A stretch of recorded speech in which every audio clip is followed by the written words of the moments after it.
Is this going to be a game of contrasting styles with them really trying to get after you in the backcourt and pressure you, and you're trying to dictate the physical play? Well, first of all, I think we're similar in some ways. I think both teams try to disrupt their opponent's offense, and when you look at the numbers, we actually have, I think, 11.6, and they have 11.4 steals per game in favor of Liberty. So we try to disrupt offenses as well. They're probably more noted for it because they have been successful in turning teams over. When I say turning teams over, forcing a lot of turnovers.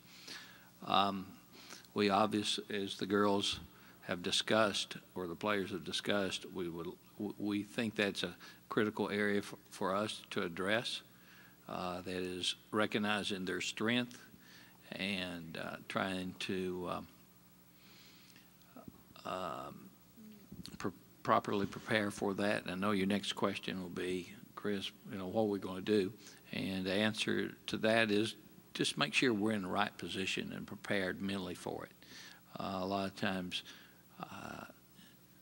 as you go into games, you want to put your opponent in crisis mode and see through pressure if you can get them doing things that they're not used to doing. And I think to properly prepare for that, you've got to simulate that in practice, and it's very difficult to do that because they're exceptional at their ball pressure.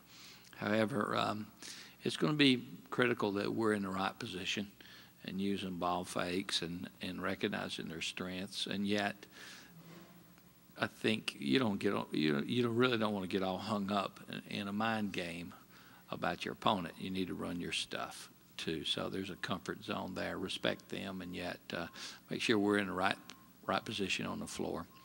And they're exceptional at doing that. I mean, I think in the championship game, if I'm not mistaken, against Tennessee, I think they forced 20 turnovers on Tennessee, and they generate a lot of their offense off of their defensive transition or their pressure. So, we got to be prepared for that, and they're really exceptional in transitioning too. I've seen several teams score a basket or score a free throw, and within 3.5 seconds, 4 seconds, they've shot a layup on the other end. So we have to be prepared for those things. And, again, that's positioning and doing the right things. Kind of the same question as I asked the players, but, your experience in the tournament and how much does that help? I mean, and them coming from the SEC and the athletes they face over and over, but lack of experience, how do those play into all this?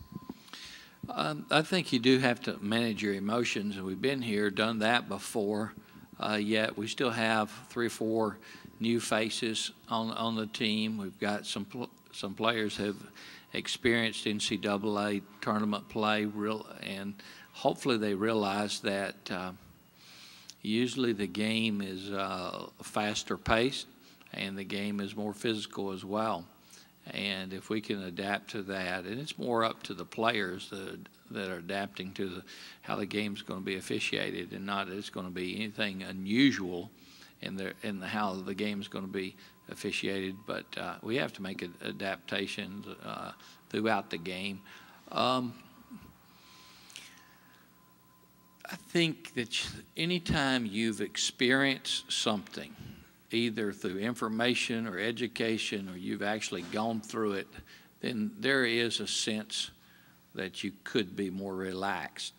If it's a negative experience, it may be a fear factor there, and you not do very well. But I think this particular team that we have, has continued to develop a chemistry and an identity that we needed, because we lost 6 seniors last year, and so we're a different team, and they wanted their own identity, and they're still growing into that. But this is a full year, full season. So who we are right now, I like, and we're just celebrating this March Madness, and it's a great opportunity for us, and we definitely do respect the University of Kentucky and what they have done this year. They've had a great season, and a major turnaround from last year,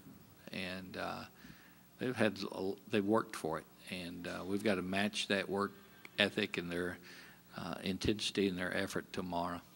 What sticks out to you about Dunlap when you watch her on film and what she brings to Kentucky? She is an exceptional athlete. I don't know all the background, but and help me out. I think is she on the track team too? She should be. If she's not high jumping or running some event, she is probably she is in the world-class athlete perspective, in my opinion. And you know, you may say, well, she can't shoot the three. I've seen her shoot threes. Maybe her ball handling needs to be a little bit better. But I'm again talking about what type of athlete she is, and she is in that level.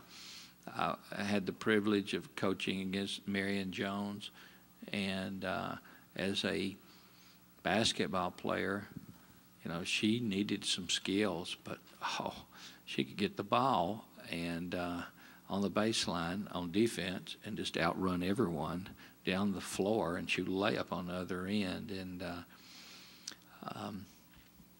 Dunlap is that type of athlete, and exceptional. Great defender, anticipates very well. Is Yelena about back to close to 100% of where she was before she went out with the foot injury? She's probably, from a physical perspective, I have to say yes. Like the way her game has kind of picked up in the last couple weeks. Okay. Yelena has, you know, she had the setback with an injury that took her out, and she lost some timing and lost some confidence because she was playing very confident. There was a game, I think, she was 7 for 7, and she was playing very, very well. She's come back and gaining confidence, and you know, if we had another couple weeks of practice, you know, I think that would be to our for her advantage and ours as well. But you know, we're on a different stage now, and it's at the highest level, and I expect her to step it up, and hopefully she'll take a deep breath, enjoy the moment, and play it like a sophomore to like a freshman. And she's hungry for it, and you just never know how the pressure in this stage will affect each player, and she's shown a lot of maturity and a lot of growth recently. One closing comment, I'd like to wish Jay Barber happy birthday. It's my athletic director's son, and he's a basketball nut too. So I'm glad that he's with us. Jay, was you sleeping or was you praying for me?